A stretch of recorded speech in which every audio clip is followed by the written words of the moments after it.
नवंबर 1930 की एक जमा देने वाली रात, जब बर्फीली हवाएं खंजर की तरह बदन को चीर रही थी, शिकारी जो लेबल सेफ प्लेस की तलाश में कनाडा की एंजीकुनी झील के किनारे बस एक इनुइट गांव पहुंचा। दूर से उसे तंबुओं से उठता हुआ धुआं दिखाई दिया, लेकिन करीब पहुंचने पर जो सीन उसने देखा, उसे देख के वो बिल्कुल हैरान रह गया। गांव में सन्नाटा बहुत ज्यादा था, इतना ज्यादा कि उसे अपनी ही धड़कनें सुनाई दे रही थीं। चूल्हों पर ताजा खाना पक रहा था, अधूरे सिले हुए कपड़े जमीन पर पड़े हुए थे और हथियार अपनी जगह पर रखे हुए थे, लेकिन वहां पर इंसान एक भी नहीं था। 25 से 30 की आबादी वाला पूरा का पूरा कबीला मानो हवा में घुल गया था। दहशत तब और बढ़ गई जब गांव के कब्रिस्तान से डेड बॉडीज गायब मिली। आखिर ये सब किया किसने? कैसे गांव के लोग अचानक से गायब हो गए? क्या वो कोई आसमानी ताकत थी या बर्फ के नीचे छुपा हुआ कोई प्राचीन अभिशाप? अगर आप भी जानना चाहते हैं इन सवालों के जवाब, तो वीडियो में एंड तक हमारे संग बने रहिए। Welcome to Creeping Tales, and today I'm talking about the mystery of Anjikuni Lake.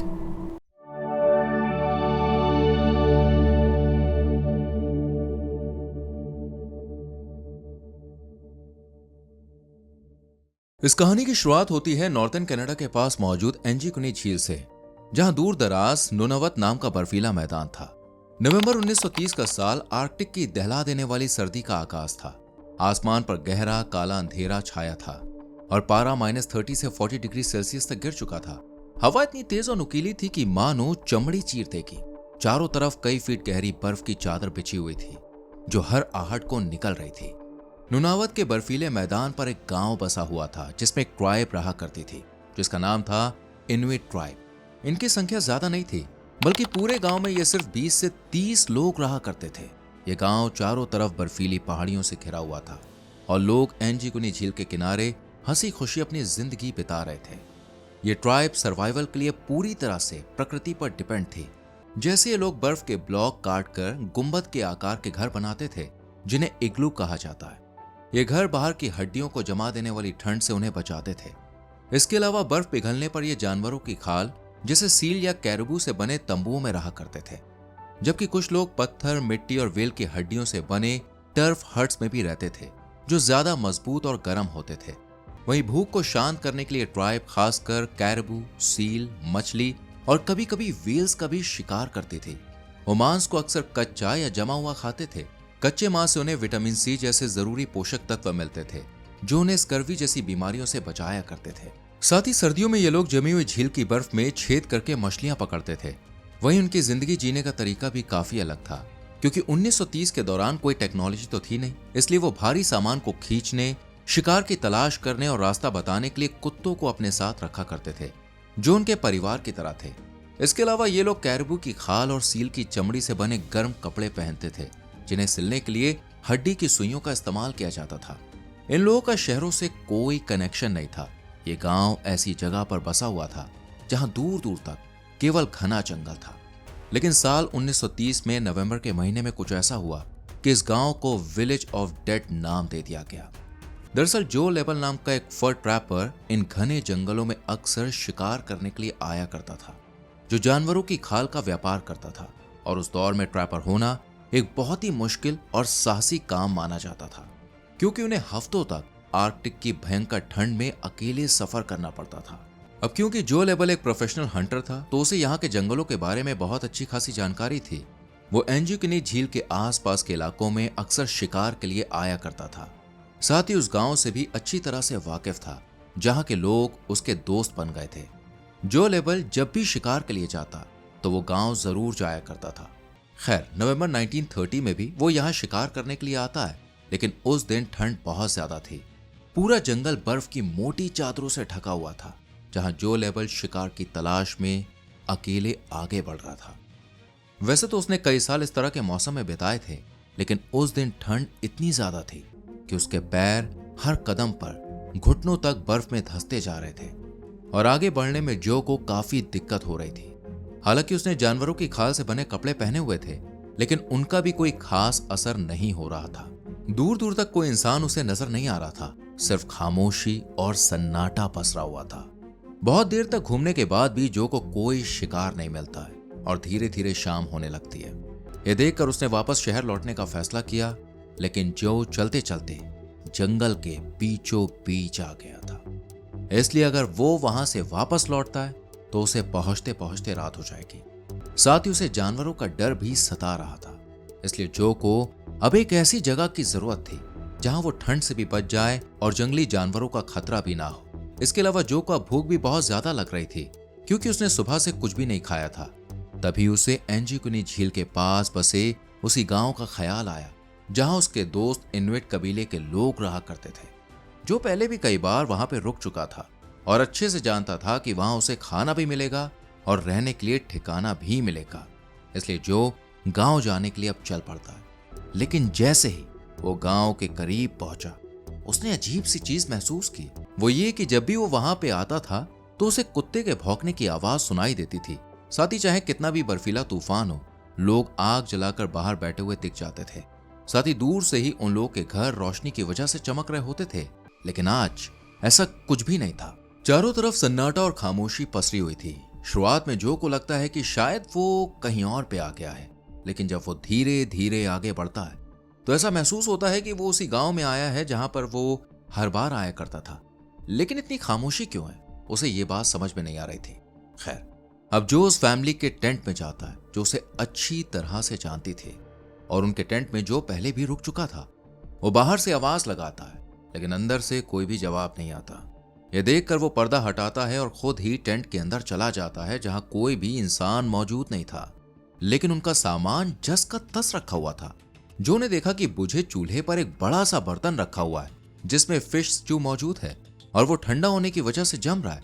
साथ ही सिलाई का काम भी अधूरा पड़ा है, जबकि सुई अभी भी कपड़े में धंसी हुई थी और धागा लटका हुआ था।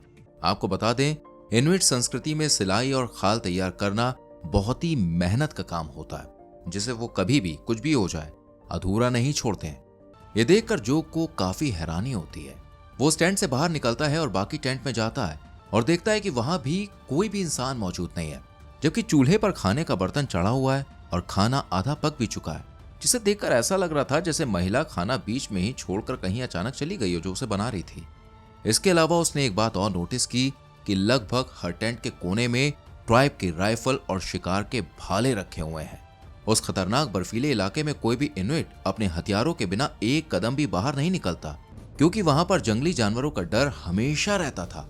इसलिए वो बाहर जाते टाइम राइफल वगैरह जरूर लेकर जाते थे साथ में। इतना ही नहीं, उनके खाल से बने कोट और जरूरी औजार भी वहीं पर पड़े हुए थे। अगर वो अपनी मर्जी से कहीं गए होते तो अपना सबसे कीमती सामान साथ में ले जाते।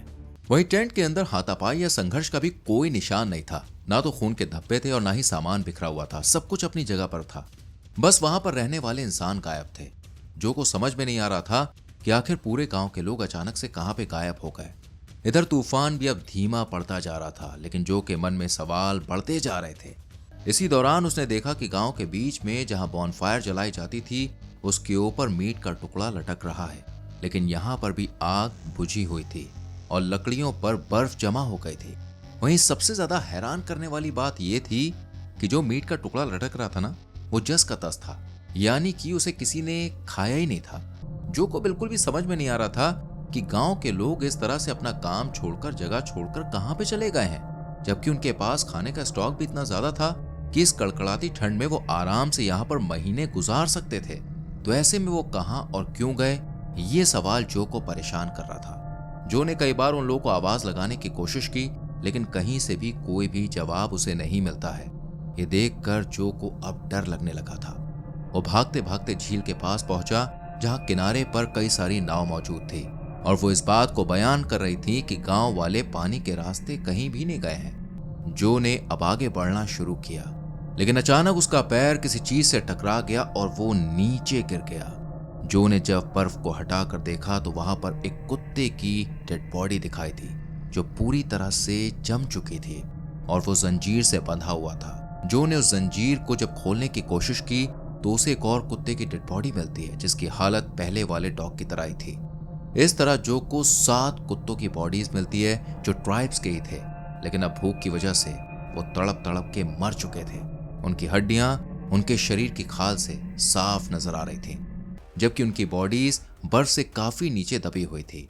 वहीं सबसे बड़ी पहेली ये थी कि गांव में खाने के ढेर लगे हुए थे। टेंट के अंदर मीट और मछली के भंडार पड़े हुए थे, लेकिन उन कुत्तों को किसी ने खाना नहीं दिया और ना ही उन्हें आजाद किया ताकि वो खुद शिकार कर सकें। जबकि इनुइट संस्कृति में स्लेज कुत्ते उनके परिवार के मेंबर और सर्वाइवल का सबसे बड़ा जरिया होते हैं। कोई भी इनुइट अपने कुत्तों को इस तरह से तड़प कर मरने के लिए कभी भी नहीं छोड़ता है, और अगर गांव के लोग कहीं जाते भी हैं तो वो कुत्तों को अपने साथ लेकर जाते हैं, ऐसे नहीं जाते। ये देखकर जो को इतना तो समझ में आ गया था कि वो लोग अचानक गायब हुए हैं। इस खौफनाक मंजर ने जो को बुरी तरह से डरा दिया था। वो तो यहाँ ये सोचकर आया था कि उनके साथ हंसी खुशी अपना वक्त बिताएगा और सुबह होते ही शहर रवाना हो जाएगा, लेकिन यहाँ का नजारा देखकर वो सब कुछ भूल चुका था।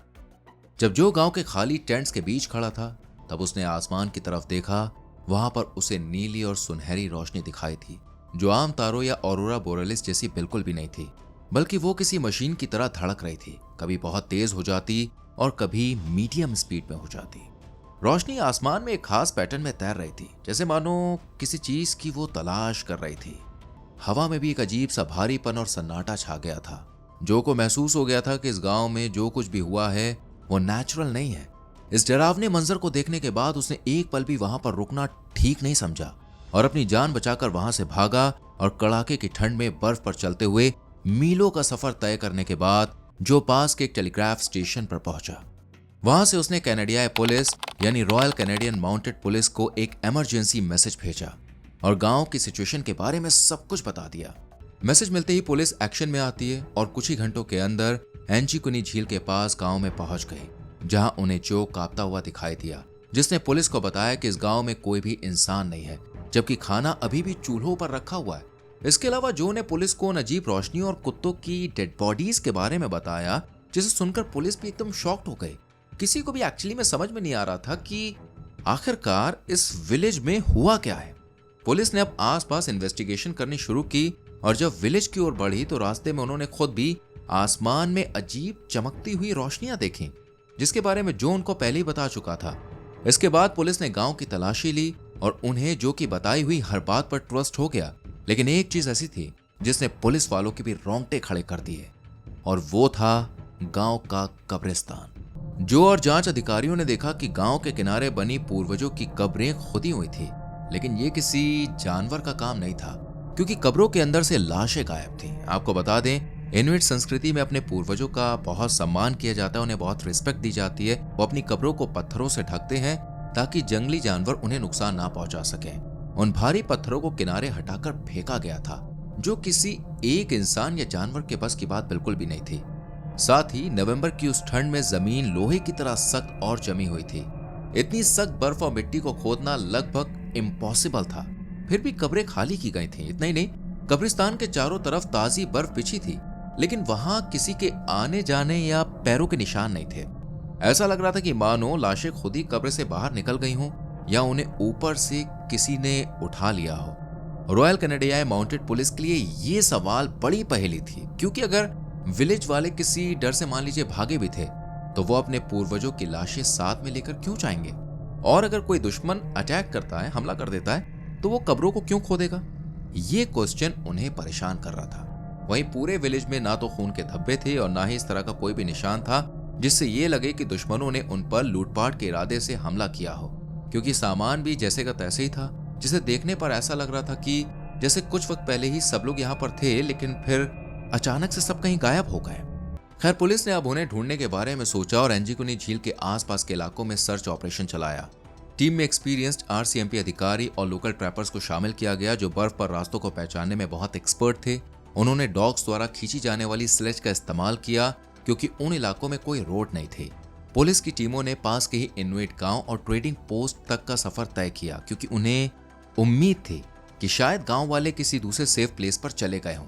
इतनी लंबी और थका देने वाली छानबीन के बावजूद उन्हें एक भी इंसान का, आप यकीन मानिए, सुराग नहीं मिलता है। लगभग 8 से 10 हफ्ते टीम ने गांव वालों को तलाश किया, लेकिन कोई भी फायदा नहीं हुआ। कब्रिस्तान से गायब हुई डेड बॉडीज और गांव के करीब 30 गायब लोगों में से किसी की भी बॉडी जंगल में नहीं मिलती है। वहीं पुलिस को जो बात सबसे ज्यादा खटक रही थी वो ये थी कि लोग अपने कीमती शिकार के हथियार पीछे छोड़ गए थे, जिसका मतलब ये था कि वो अपनी मर्जी से लंबी यात्रा पर नहीं निकले थे। कई महीनों की मेहनत के बाद भी जब कोई ठोस सबूत नहीं मिलता है तो पुलिस ने इस मामले को अनसॉल्व्ड घोषित कर दिया और कई थ्योरीज पेश की गई, जिसमें सबसे फेमस थ्योरी थी कि उस रात जो और खुद पुलिस ने जो अजीब चमकती हुई और धड़कती हुई रोशनी देखी थी वो किसी भी ऑरोरा से मेल नहीं खाती थी, बल्कि उस रोशनी को यूएफओ से जोड़ा गया था और कहा गया कि उसी ने पूरे गांव को सीधे आसमान में उठा लिया था, इसलिए बर्फ पर पैरों के निशान नहीं मिले। वहीं कुछ पैरानॉर्मल एक्सपर्ट्स का मानना था कि उस इलाके में एक वॉर्टेक्स या दूसरे आयाम यानी इंटर डायमेंशनल पोर्टल का रास्ता खुला था। लोग अपने रोजमर्रा के काम करते करते अचानक उस पोर्टल में समा गए, जिस वजह से खाना चूल्हों पर ही रह गया और लोग अपना कीमती सामान तक नहीं ले पाए। लेकिन एक्चुअली में उनके संग क्या हुआ था, ये आज भी एक बड़ी मिस्ट्री है, जिसके बाद गांव को विलेज ऑफ डेड नाम दे दिया गया। वैसे आपको क्या लगता है, क्या हुआ होगा उन लोगों के संग, क्या हुआ होगा उस विलेज में? आपका पॉइंट ऑफ व्यू क्या कहता है? जरूर कमेंट करें, वीडियो को लाइक और शेयर करें। ऐसी और मिस्टीरियस कहानियों के लिए हमारे चैनल को सब्सक्राइब करें और बेल आइकॉन प्रेस करें। मिलते हैं अगली वीडियो में।